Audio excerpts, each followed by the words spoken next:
Cale Bigelow. I am a professor in the Horticulture Landscape Architecture Department at Purdue University, and I'm a turfgrass scientist. Yeah, so it's September, and we have about 60 days of good growing weather left for your lawn. So that usually, inside my mind, for our cool season lawns, which is pretty typical here in Indiana, I think about three things. I think about seeding, I think about feeding, and I also think a little bit about weeding. We're right now in that optimal time to actually seed or reseed into some places in your lawn that maybe aren't as good as you want them to be. So lots of different choices as far as seed for your lawn. We tend to recommend for typical home lawns something that has a high component of turf type tall fescue. And one of the things about that, it's usually a bigger seed too. And that means that you can get a little bit better coverage and fill in some of those spots maybe that are thinned out for whatever reason, or maybe it's a new planting kind of thing. As far as the fertilizer part of things, lots of different potential types of fertilizer. You know, this is a more of an ag grade fertilizer with larger particles. We talk about oftentimes wanting to feed 2 times in the fall. One philosophy for feeding your lawn is something called a holiday program. And so in the fall, that would mean something around Labor Day and something around Halloween. Usually between Halloween and Thanksgiving, you want to stop, and certainly don't want to feed your lawn anytime that the soil would be cold or frozen. So if you haven't fed your lawn here in September, this is a good time of year to go out and buy yourself a lawn maintenance fertilizer, follow the instructions on the package, do all the right things with that. And then also, if you've had a lawn that maybe is just a little bit thin or you're not real happy with the color, something around that Halloween time frame would be appropriate as well.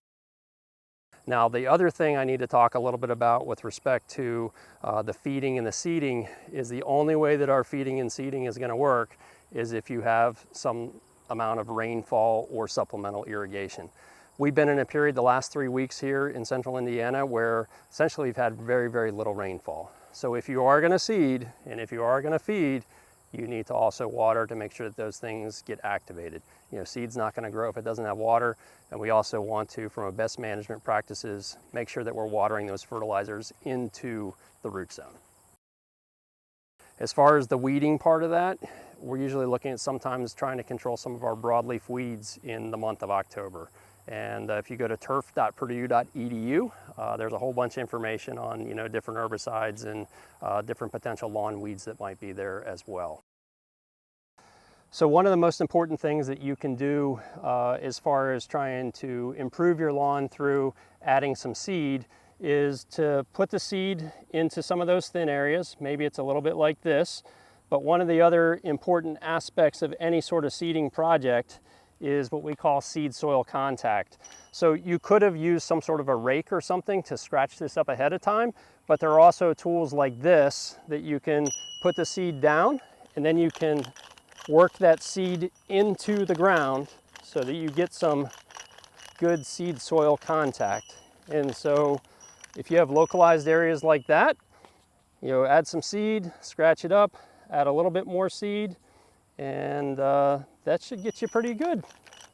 And so some of this other debris, you don't have to take it all away because it can actually help you in terms of a little bit of like a mulch type material to help hold moisture next to the seed and improve germination and establishment. And so the idea here is you're just trying to get a nice little seed bed prepped and get that seed soil contact so you can get really good germination and hopefully establishment before the first frost happens.